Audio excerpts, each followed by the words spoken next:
Começando mais um Tocantarte, amigos e amigas da TV Assembleia. E hoje eu tenho o prazer de trazer aos nossos estúdios o produtor cultural, ator, diretor, presidente da FETAC, Cacá Nogueira. Vem para cá, Cacá. Tudo bem? Tudo bom, meu querido? Tudo bom, querido. Seja bem-vindo. Obrigado. Sente aí. Bom, vamos começar aqui o nosso papo. Cacá, eu quero iniciar esse programa falando da tua companhia, a tua produtora cultural, que é a Cena Aberta. O que a Cena Aberta faz? Cara, a Cena Aberta é fruto de um processo. Primeiro, queria agradecer o convite, né? Estar aqui na TV Assembleia é sempre um motivo de muita alegria. E contigo também, né? Melhor ainda. Então, assim, a Cena Aberta é um fruto de um trabalho de muitos anos. A gente começou em 2009. Ela começou inicialmente como uma produtora só de teatro, e ainda informal, como um grupo ali, entendendo qual era o seu espaço no cenário cultural do Estado.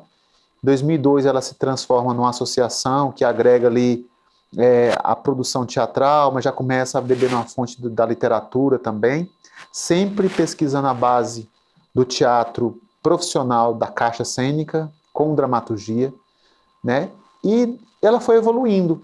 Hoje a Cena Aberta é uma produtora que trabalha em 3 eixos fundamentais. O teatro, que é uma área, digamos dizer assim, principal de produção até aqui.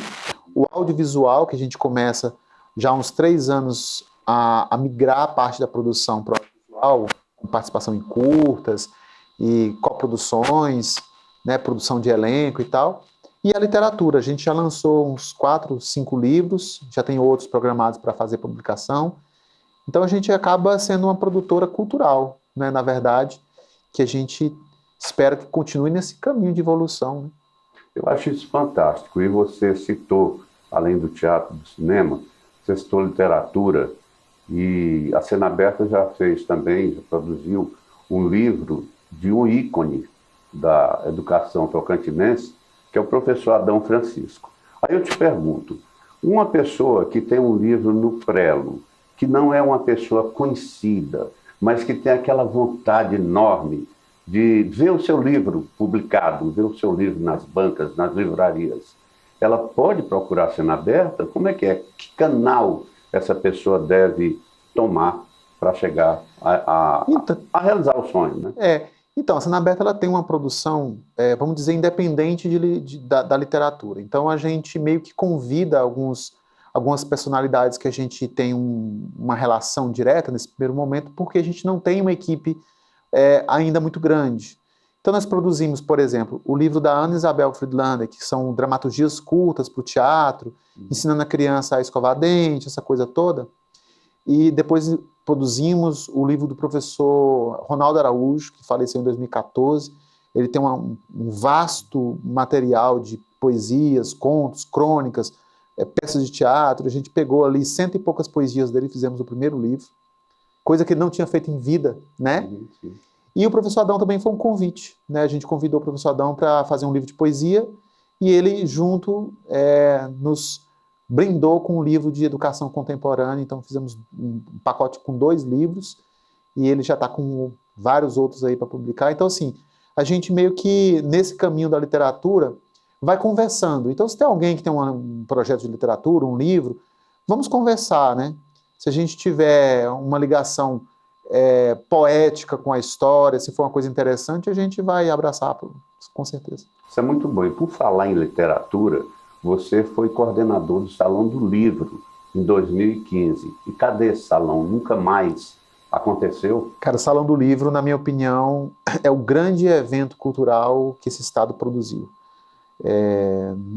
Todos os governos deveriam olhar para um projeto dessa magnitude com um carinho muito especial. Eu participei de todos os salões de livro que tiveram desde 2010 para cá, eu estava em tudo, né? Ou atuando, bem antes, atuando, fazendo alguma participação na produção. E em 2015, eu e o Giovanni Assis, nós coordenamos o Salão do Livro. O Giovanni ficou com essa parte estrutural e tal, e eu fiquei com a parte cultural, né?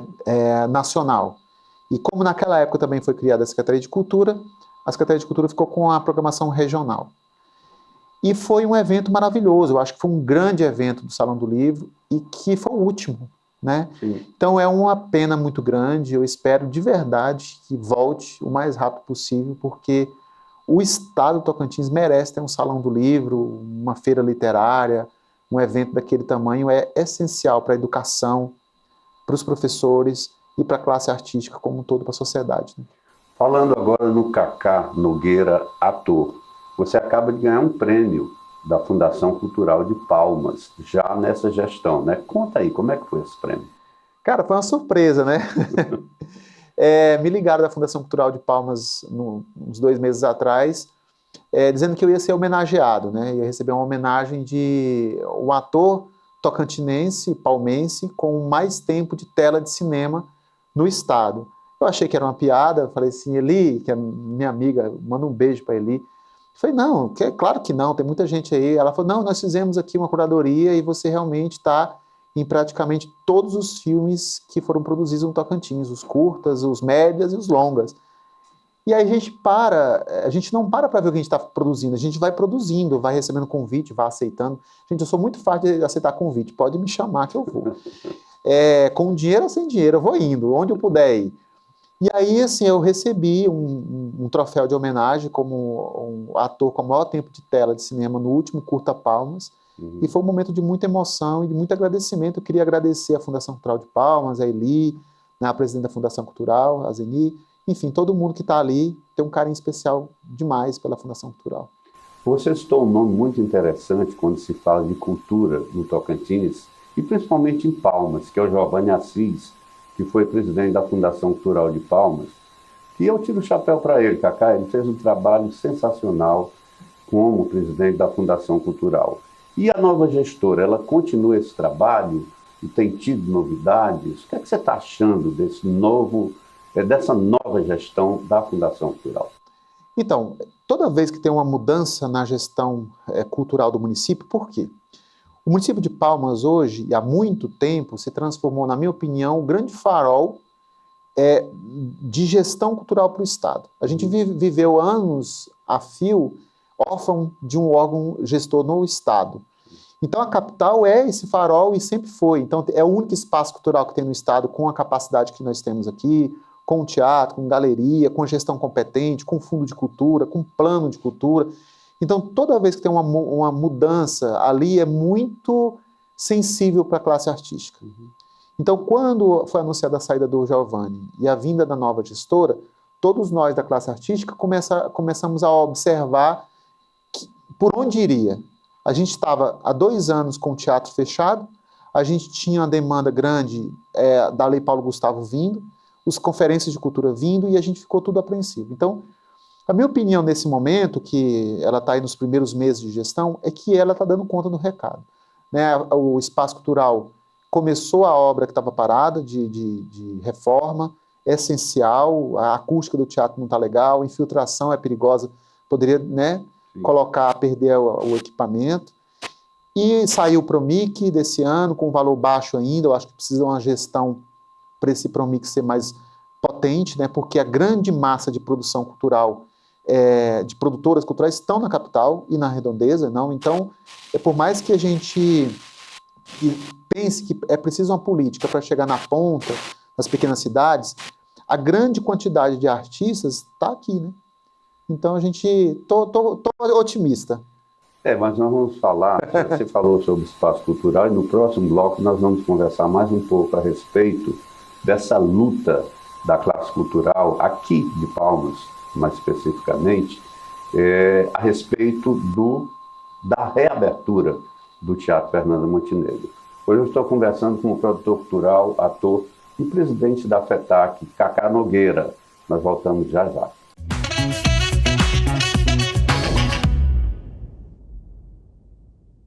Voltamos com o ator, diretor, produtor cultural e presidente da FETAC, Cacá Nogueira.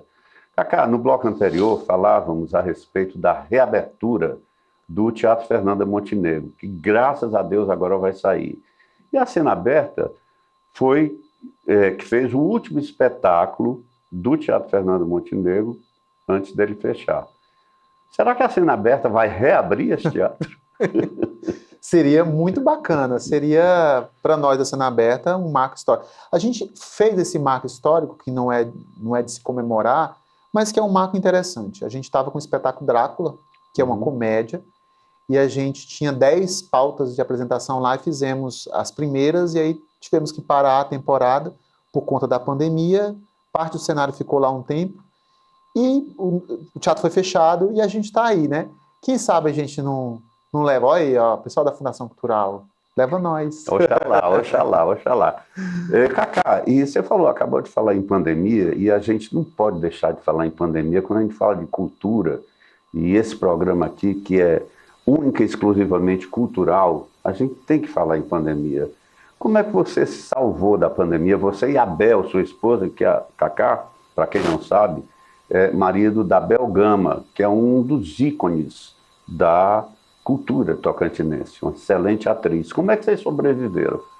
Cara, eu acho que a primeira coisa é a obediência à ciência, né? Quando tudo aconteceu, a gente buscava as informações oficiais nos canais que tinham, né, mais credibilidade, e a gente resolveu se recolher, né, cumprir a quarentena necessária e contribuir como a gente pôde. Então, a federação que você citou, a gente fez um trabalho junto com o governo, distribuímos mais de 1.000 cestas básicas para o estado, mandamos cestas para Araguaína, mandamos cestas para Gurupi, região, aqui nas periferias de Palmas, tentamos dar suporte o máximo que a gente deu para os artistas, mas parou, né? Mas parou a produção, como todo mundo, a gente, como eu acabei de falar, a gente tinha 10 pautas só do espetáculo Drácula, mas a gente tinha 5 pautas do Pequeno Príncipe, tinha pautas de outros trabalhos, no Sesc, no Teatro do Fernando Montenegro, em outros estados, tudo se parou e foram anos muito difíceis de produção, né? Que a gente vem começar a retornar agora. Graças a Deus. Agora eu te pergunto, você é presidente da FETAC. O que é a FETAC? A FETAC é a Federação Tocantinense de Artes Cênicas. A gente agrega trabalhadores da cena. Então, o primeiro bloco de filiados seriam produtoras, com PJ, de teatro, dança e circo, né? Então, todas as maiores produtoras estão filiadas. Em segundo plano, vem ali grupos informais, são grupos que estão começando, MEIs, que estão ali filiados, e a gente está ajudando esses grupos a crescerem, né? Com formação, qualificação. Em terceiro nível, todos os trabalhadores da cena, atores, diretores, cenotécnicos, cenógrafos, iluminadores cênicos, fotógrafos cênicos, toda essa galera que trabalha para as artes, e aí vai lá no audiovisual, no cinema, porque a gente fornece mão de obra para essa galera, então toda essa turma está debaixo do guarda-chuva da federação. Maravilha. Outro fato importante é que você está quase fazendo bodas de prata como ator, né? 20 anos como ator. E esse teu trabalho, o que é que você tem levado dessa tua essência tocantinense para fora do estado? Acho que tudo, né? Eu sou natural de Miranorte, né? Apesar de ter vivido um tempo grande lá em Goiânia, na minha infância, mas eu tenho esse estado como estado de origem, então não tem como desvincular isso. Então todas as nossas produções, desde quando eu comecei em Miracema, em 95, lá com o grupo Gente de Teatro, com o Ronaldo Araújo, fazendo as peças de lá, depois que eu trabalhei aqui no Chama Viva, no Grupo Cima, e até aqui na Cena Aberta, eu sempre tentei trazer para a cena elementos da nossa cultura, musicalidade, no figurino, no jeito de falar, no jeito de se montar a produção. A gente pegou o Pequeno Príncipe e fez o Pequeno Príncipe no Cerrado, com a fava de bolotas, com a caixinha do segredo, com elementos da cultura popular e tradicional, com a musicalidade local. Então, assim, eu tento levar para fora do estado aquilo que tem de mais rico no nosso estado, nas minhas produções. E aí, nesses 20 anos agora, a gente vai comemorar. Eu me tornei profissional nas mãos do diretor e ator Maurício de Castro, que mora em Goiânia hoje. Grande Maurício. E ele vem comigo para comemorar esses 20 anos montando o meu primeiro monólogo. Então, um texto do Luiz Carlos Abreu, que é um texto maravilhoso, que é uma releitura do Dom Quixote de La Mancha, que a gente apelidou de La Mancha, para simplificar a nossa vida, e que é um monólogo desafiador. E que, de novo, eu vou fazer muito isso, beber na fonte nas questões da musicalidade local, tradicional e urbana, na questão da cenografia, na questão do figurino. Quero fazer um espetáculo que lembre a nossa origem, né? Porque a gente vai rodar o Brasil inteiro já já. Cacá, você como representante dessa imensa classe da cultura, né, como presidente da FETAC, você tem alguma reivindicação a fazer a autoridades competentes no sentido de que não só em Palmas, mas em outras cidades do Tocantins, também sejam construídos teatros? O Tocantins, a classe cultural do Tocantins não merece mais casas desse tipo, desse nível? Helder, desde quando eu comecei a trabalhar na gestão cultural, porque é uma área da minha formação, eu sou administrador de formação, especialista em gestão de políticas culturais pela Universidade de Girona, na Espanha, e eu estudei muito a área da gestão para conseguir ter um pouco de propriedade de falar qual é a minha ideia para o campo da gestão cultural. Então eu entendo, e até virou uma frase que todo mundo às vezes me repete quando fala de mim, que eu entendo que a arte e a cultura precisa transitar no território da liberdade, como se fosse uma avenida. Essa é a função da gestão, criar a avenida. Sim. E aí os músicos, os artistas, eles vão transitar ali, na liberdade. E não existe, essa avenida para mim, ela só existe se tiver infraestrutura. Então a maioria dos artistas precisa de um palco com iluminação e som, precisa de um teatro, precisa de uma galeria de arte, precisa de uma biblioteca, precisa de espaços de promoção da arte e cultura. Então, uma das políticas que eu venho reivindicando durante toda a minha militância o governo do Estado precisa observar que é necessário criar um corredor de infraestrutura no Estado, nas principais cidades, com qualidade técnica mesmo, teatros porque um bom teatro ele vai servir tanto para o teatro, mas como para a música, como para eventos educacionais, né? Então, bons teatros em Araguaína, em Colinas, em Guaraí, em Paraíso, em Porto Nacional, em Indianópolis, enfim, espalhar por esse estado equipamentos culturais. Então, eu acho que E, principalmente, já passou da hora do governo do estado ter um centro cultural em Palmas. Um teatro de 1.000 lugares, 800 lugares, o maior teatro para receber grandes apresentações nacionais e internacionais que a gente não tem capacidade de receber. Então, quem que pode promover um teatro dessa magnitude? Só o governo do estado. Então, o governo do estado precisa construir o centro cultural com um teatro aí de 1.000 lugares, uma galeria de arte, um espaço para formação, né, para receber artistas do interior. Eu acho que é um papel que o estado não pode se furtar. Talvez esse seja o grande mote de esperança que eu tenho do governo do estado. E o governo municipal de Palmas está fazendo um trabalho muito bom. Nós temos centros culturais espalhados aí pelo município todo, que sirva como farol para outros municípios, como Araguaína, Gurupi e Porto, por exemplo, os maiores municípios, também criarem centros culturais e promover o acesso à arte e cultura para a população, que é um direito constitucional, né? Com certeza, é um direito constitucional. Muita gente não sabe disso. É um direito constitucional. Eu quero lembrar aqui a vocês que esse programa aqui pode ser visto também no meu site, no meu blog, é www.blogdohp.com. E agora, a Assembleia Legislativa do Tocantins acabou de lançar um aplicativo, um app, né, como chamam. Chama-se Aleto Play. Lá você vai ver todos os programas que estão na TV Assembleia e vai ver a atividade parlamentar de todos os 24 deputados, os deputados e as deputadas do nosso Tocantins. Então baixa aí. Você pode baixar no Google Play, ou no Google Play não, para o Android, e pode baixar também para a Apple Store, através da Apple Store, né? Para o iOS, é um negócio assim. É porque eu sou nordestino e eu deixo mais com Android, né? E hoje eu estou conversando com o produtor, diretor, ator e presidente da FETAC, Cacá Nogueira. Nós voltamos já já.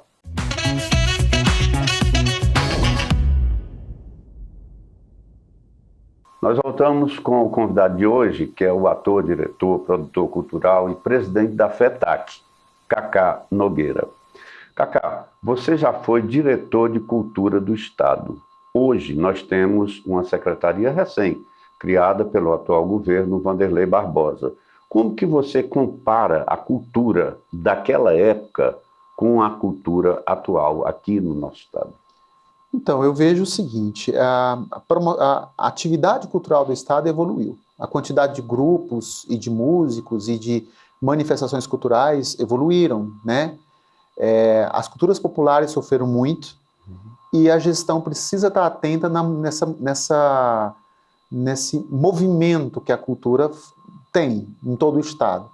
Então, naquela época, a gente teve uma acessibilidade de, primeiro, fazer um grande diagnóstico através de fóruns regionais, para identificar o que tinha, o que não tinha, onde precisava atacar com políticas culturais, e a gente conseguiu emplacar 100% do Fundo de Cultura. Então, na época, o Fundo de Cultura eram 7 milhões e 200, a gente investiu 100% do fundo em 26 editais, todos finalizados, todos pagos e os projetos todos executados. De lá para cá, eu vejo que o governo não conseguiu mais dar um dinamismo que a gestão cultural precisa ter, pela importância que ela é. Então agora, depois de 10 anos que o governo estava aí sem um órgão de gestor de cultura, e aí volta a Secretaria de Cultura, em um momento conturbado, vamos dizer, de passagem, não negativamente, mas conturbado positivamente, tem uma lei de incentivo grande, que é a Paulo Gustavo, com 40 milhões chegando no Tocantins, desses 25 para o governo do Estado. Tem uma conferência de cultura que há 6 anos não acontece, 10 anos não acontece, e aí tem que ser executado, e tem que implantar uma secretaria. Então eu acho que, assim que organizar a casa, o governo precisa fazer novamente esse diagnóstico, porque não dá mais para a gente passar mais um ano sem utilizar o recurso do Fundo de Cultura para atacar aquilo que a Lei Paulo Gustavo, por exemplo, não vai conseguir, e que as outras leis que vêm aí não vão conseguir. Isso é um papel da gestão pública estadual, do Fundo Estadual de Cultura, que hoje gera em torno de 18 milhões. Então, isso aí é para construir os equipamentos culturais que a gente falou, isso é para chegar onde as leis não alcançam, né? Então, tem políticas públicas, principalmente de base, de formação de novos, que precisa ser por essa questão do fundo. Então, a gestão tem uma tarefa gigante pela frente, eu acho que... desejo sorte para o nosso querido Tião Pinheiro. Grande Tião Pinheiro. O Cacá, você falou na Lei Paulo Gustavo, a Assembleia Legislativa fez uma verdadeira caravana cultural pelo Estado inteiro, né? Orientando gestores culturais, fazedores de cultura, gestores municipais, a comunidade de um modo geral, em relação à Lei Paulo Gustavo. Porque na Lei Aldir Blanc I, muito dinheiro voltou para o governo federal por falta de projetos, né? Aqui, estou falando de Tocantins, né? Por falta de projetos. Então, essa caravana cultural, que foi feita pela Assembleia Legislativa através da Escola do Legislativo, foi de grande valia, né? Isso aí todo mundo que faz cultura sabe. E você atualmente está rodando o Estado, fazendo esse tipo de orientação também. Conta aí essa jornada. Eu acho fundamental essa formação. A grande maioria dos municípios não tem a cultura institucional do órgão gestor de cultura. Sim. Então, eles não têm capacidade de experiência técnica para desenvolver projetos, por exemplo, com recursos federais na área da cultura. Eles têm capacidade técnica na área da educação, de saúde, porque os recursos estão chegando. Então, é uma experiência nova para eles. Sim. Então, essas atividades... Aliás, eu mando um grande abraço para o meu querido Raulison, que é o diretor da Escola Legislativa, que a equipe dele fez esse trabalho. Eu acho que é fundamental levar a informação correta, treinar essa equipe no interior, para que não volte recurso, né? Porque quando chega lá no Xambioá, lá em Barra do Ouro, recursos para a área da cultura que nunca aconteceram antes, isso é fundamental para o jovem que está começando ali a fazer artesanato, um jovem músico, um jovem artista pintor.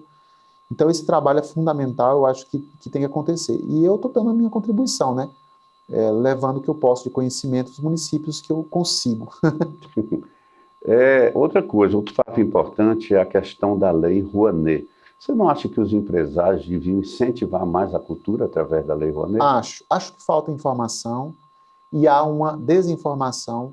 A Lei Rouanet é uma lei muito positiva para a produção cultural, porque o empresário de lucro real ele pode colocar 4% do imposto que ele vai ter que pagar. Sim. Ou seja, ele vai botar esse recurso que ele ia jogar para o governo federal direto num projeto de intenção dele. Esse projeto ele vai gerar um um resultado social importante para a empresa, vai virar divulgação da marca da empresa, ou seja, e vai promover a atividade artístico-cultural do interesse dele. Então, é uma coisa muito positiva e que os empresários poderiam buscar. Sim. Não só através da Lei Rouanet, né, que vem alguns editais da Lei Rouanet, mas assim, tem muitas empresas de lucro real no Tocantins que não estão atentas a esta possibilidade de apoiar um filme, de apoiar uma peça de teatro, de apoiar uma gravação de CD, DVD e tal, que ele poderia usar o imposto, que ele já vai, ele não tem como, ele vai pagar. E ele vai ter isso abatido no imposto dele, o que ele patrocinar. Então, eu acho que eles podem procurar. A Senaberta está aí para orientar. E não só o governo do Estado. Aproveitando que está falando de lei de incentivo, já passou da hora, meus amigos deputados, meu governo do Estado, da gente ter nossa lei de incentivo fiscal no Tocantins, que eu acho que é o único Estado brasileiro que não tem. As empresas de telefonia como o Oi, Claro, TIM, só patrocinam projetos culturais por meio da lei de incentivo. Quando elas abrem os editais nacionais, Tocantins fica fora. Sim. Porque a gente não tem uma lei de ICMS. Palmas tem uma lei de incentivo municipal, que está lá em usa, não usa, mas precisa melhorar. Então, vereadores, dá uma mexidinha lá, dá uma arrumada. Mas a gente precisa também. Não só a lei Paulo Gustavo, que é uma lei transitória, uma lei de socorro emergencial, a lei de incentivo fiscal, uma lei que permite o empresariado escolher o que vai patrocinar, mas também vem um programa especial, que é um programa de longa duração, que é a Lei Aldir Blanc II, né? Com duração de 5 anos, né? Que é bilhões de anos. Que é o mesmo modus organizacional dos recursos da saúde, da educação. Você tem, de 5 anos, uma revisão disso. Mas se tudo der certo, como eu acredito que vai dar, Aldir Blanc provou a revolução que foi. Agora a gente vai na Paulo Gustavo mostrar um resultado ainda mais importante e positivo. E nos próximos 5 anos, a gestão pública nos seus municípios e estado fazer bem feito, quando chegar a revisão daqui a 5 anos, certamente o Congresso Nacional vai prorrogar por mais 5 anos o programa de fomento à cultura nacional, que é a Lei Aldir Blanc II, e a gente vai, nos próximos 10 anos, ter uma revolução cultural nesse país. Porque tem muita gente boa. Só precisa investimento para que essa galera possa produzir melhor no seu local e a partir dele virar um mundo. Está aí o Paulo Vieira, está a Mônica Soares, está aí Léo Pinheiro, tem a galera subindo, só precisa de apoio. Só precisa da estrada. A estrada, né? A galera sabe transitar. Dá a estrada, dá o carro, que a galera vai embora. Cacá, muito obrigado por ter vindo aos estúdios da TV Assembleia. Desejo sucesso total cada vez mais para você. E vou querer estar na estreia desse monólogo, que eu tenho certeza que vai ser show. Né? Vou ser dirigido por Mauri de Castro, que é uma grande figura, grande pessoa, grande profissional. Muito obrigado, Cacá. Sucesso total. Muito obrigado. Grande abraço para a equipe da Senaberta, a Bel, a Cíntia, que está sempre com a gente, o Thiago, enfim, toda a equipe, Carol, toda a galera que está por aí produzindo, todos os grupos de teatro, de dança, de circo, da FETAC, os filiados, a produção de cinema no Tocantins. Espero que seja uma revolução a partir desse ano, nos próximos anos, de muita produção bacana para a gente assistir e bater palma. Grande abraço. Olha, e não esqueça, hein? A Assembleia Legislativa do Tocantins acaba de lançar um aplicativo, um app, né? É o Aleto Play. Lá você vai ver toda a programação da TV Assembleia, tudo que vai para o ar aqui está lá no Aleto Play, e também toda a atividade parlamentar dos 24 deputados e deputadas da nossa Casa de Lei. Um grande abraço e até o nosso próximo encontro.